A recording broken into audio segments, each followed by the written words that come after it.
Hello friends, good morning. मैं doctor Naveen Alavadi, pulmonologist and respiratory physician, आज आपके सामने एक बहुत इंटरेस्टिंग टॉपिक लेकर के आया हूँ कि फेफड़े में बलगम कहाँ पे बनता है और क्यों बनता है। क्योंकि मेरे पास लगातार ऐसे पेशेंट आते हैं जो ये कहते हैं कि उनको कोई और प्रॉब्लम नहीं है, केवल उनके बलगम निकलता है, बलगम गिरता है।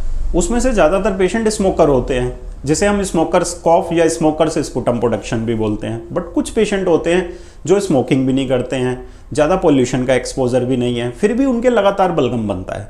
तो दोस्तों, ये बलगम क्यों बनता है, कहाँ बनता है, इसके क्या हानि है इस बलगम के बनने की, ऐसे पेशेंट को ट्रीटमेंट लेना चाहिए कि नहीं लेना चाहिए, डॉक्टर को दिखाना है कि नहीं दिखाना है, ये सब जानना बहुत ज़रूरी है। तो आइए डिस्कस करते हैं आज का टॉपिक कि बलगम लंग्स में कहाँ बनता है और क्यों बनता है। फ्रेंड्स, ये हमारा ट्रेकिया है, जिसे हम सांस की नली कहते हैं। ये आगे जाकर के दो भागों में बढ़ती है, राइट मेन ब्रोंकस और लेफ्ट मेन ब्रोंकस। ये लेफ्ट ब्रोंकस और राइट ब्रोंकस भी आगे कई सारी ब्रांचेस में बढ़ जाते हैं। अब अगर हम इस ब्रोंकस का कट सेक्शन देखें तो ये एक ऐसा स्ट्रक्चर होता है, ट्यूब लाइक स्ट्रक्चर होता है। अब इस ट्यूब की ये वॉल होती है और ये ल्यूमन है, ये येलो वाली ल्यूमन है और रेड वाली ये वॉल है, और ये पूरी ट्यूब है और इसमें कार्टिलेजिनस रिंग्स होती हैं। अब होता क्या है कि ये गॉबलेट सेल्स होती हैं, नॉर्मली ये थोड़ा बहुत म्यूकस प्रोड्यूस करती हैं गॉबलेट सेल नॉर्मली, ठीक है। वो जरूरी होता है म्यूकस कि जैसे हमें कोई पैथोजन या माइक्रो ऑर्गेनिज्म या कोई डस्ट पार्टिकल हमारे अंदर गया, तो यहाँ पर आया हमारे लंग्स में, यहाँ से होते हुए यहाँ पे लंग्स में आया, तो ये जो हमारा ब्रोंकस होता है, ये इसको इस बात का पता चल जाता है कि कोई फॉरेन मटेरियल अंदर आया है, तो उसको बाहर निकालने की कोशिश करता है। तो जब वो कोशिश करता है इसको निकालने की, तो ये गॉबलेट सेल्स होती है, म्यूकस प्रोड्यूस करती हैं और वो म्यूकस में फंस जाता है, जो भी फॉरेन मटेरियल होता है फंस जाता है, फंस के ल्यूमेन के थ्रू यहाँ से हमारे बलगम के रूप में बाहर निकल जाता है। तो ये एक डिफेंस मैकेनिज्म है बॉडी का। या कभी अगर वो ना निकल पाए तो पेशेंट को कॉफिंग होती है, खांसी होती है, और खांसी के जरिए, कई बार खांसी के जरिए डायरेक्ट निकल जाता है माइक्रो ऑर्गेनिज्म, या कभी खांसी के जरिए जो बलगम में फंस जाता है, म्यूकस में जो माइक्रो ऑर्गेनिज्म या फॉरेन पार्टिकल फंस जाता है, वो खांसी के जरिए प्रेशर के साथ बाहर निकल जाता है बलगम। तो ये एक डिफेंस मैकेनिज्म नॉर्मली हमारे लंग्स में होता है, जो कि गॉड ने दिया है, जो कि बहुत ज़रूरी है होना इसका, जो हमारे को प्रोटेक्ट करता है माइक्रो ऑर्गेनिज्म से। और जितने भी फॉरेन पार्टिकल हैं जो हम इनहेल कर लेते हैं गलती से, तो उनसे बॉडी को प्रोटेक्ट करने के लिए, जो कि एक बहुत इंपॉर्टेंट मैकेनिज्म है। अब होता क्या है कि जैसे अगर आपको अस्थमा है, अस्थमा में ये नैरोइंग हो जाती है। नैरोइंग होने की वजह से पेशेंट का लगातार सांस फूलता है, सीटी की आवाज़ें आती हैं। सीटी की आवाज़ क्यों आती है? क्योंकि हवा जब नैरो पैसेज से ट्रैवल करती है तो एक विस्लिंग साउंड प्रोड्यूस करती है, ठीक है।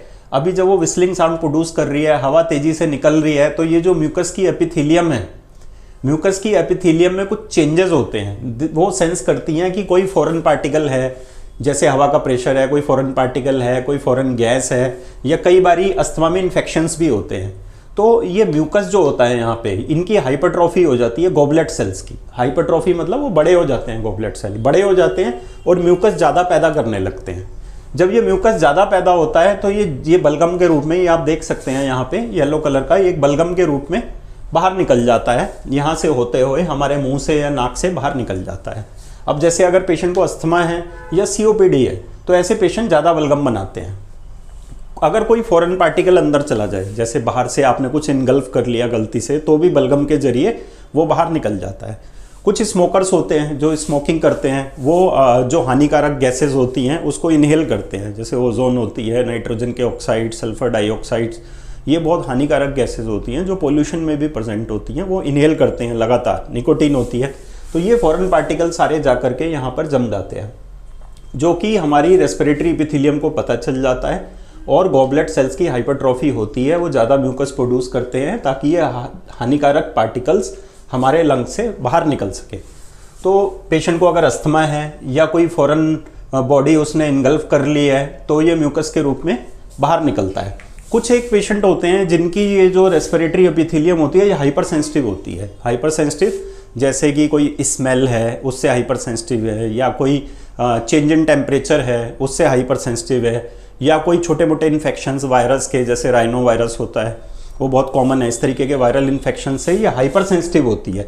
या कभी कभी एंजाइटी से, या डिप्रेशन, या बहुत ज़्यादा हंस ले, या हम बहुत ज़्यादा रो लें, या फिर कई बार कैट और डॉग कुछ पेट एनिमल होते हैं घर में, या कारपेट होता है, तो इस तरीके के उसमें पार्टिकल्स होते हैं जो हमारे लंग्स में जाते हैं, जो दिखाई नहीं देते हैं नॉर्मली, तो लंग्स में जाते हैं, तो वो म्यूकस के जरिए बॉडी बाहर निकालने की कोशिश करती है और ये बाहर निकल जाता है। अब जो पेशेंट आते हैं जिनको कुछ भी नहीं है, कोई भी बीमारी नहीं है, खाली बलगम बनता है, डैट मीन्स कि अगर उनको कोई भी बीमारी नहीं है, कोई भी प्रॉब्लम नहीं है, फीवर भी नहीं है, फिर भी बलगम ज़्यादा बन रहा है, डैट मीन्स उनकी जो म्यूकोसा है वो हाइपर सेंसिटिव है।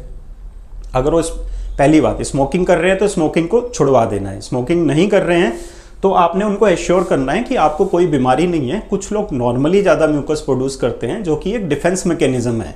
अब डिफेंस मैकेनिज्म कुछ लोगों में ज़्यादा भी हो सकता है, कम भी हो सकता है, तो ये एक डॉक्टर का ही जजमेंट होता है कि पेशेंट को कोई बीमारी है या नहीं है, तो उसको क्लिनिकली एग्जामिन भी करेंगे, कुछ टेस्ट होंगे तो टेस्ट भी करते हैं, तो उसके बाद आपको बताएंगे कि ये म्यूकस ये जो ज़्यादा बन रहा है आपको कोई प्रॉब्लम है एक्चुअली में या नॉर्मल डिफेंस मैकेनिज्म है। तो ज़्यादातर केसेस में ऐसा होता है कि पेशेंट को हमने एश्योर करना होता है कि आपको कोई प्रॉब्लम नहीं है, ये म्यूकस आपकी बॉडी का डिफेंस मैकेनिज्म है जो माइक्रो ऑर्गेनिज्म को बाहर निकालने के लिए, इन्फेक्शन, डस्ट के पार्टिकल को बाहर निकालने के लिए म्यूकस ज़्यादा बन रहा है। ज़्यादातर केसेस में हमको एश्योर करना होता है पेशेंट को।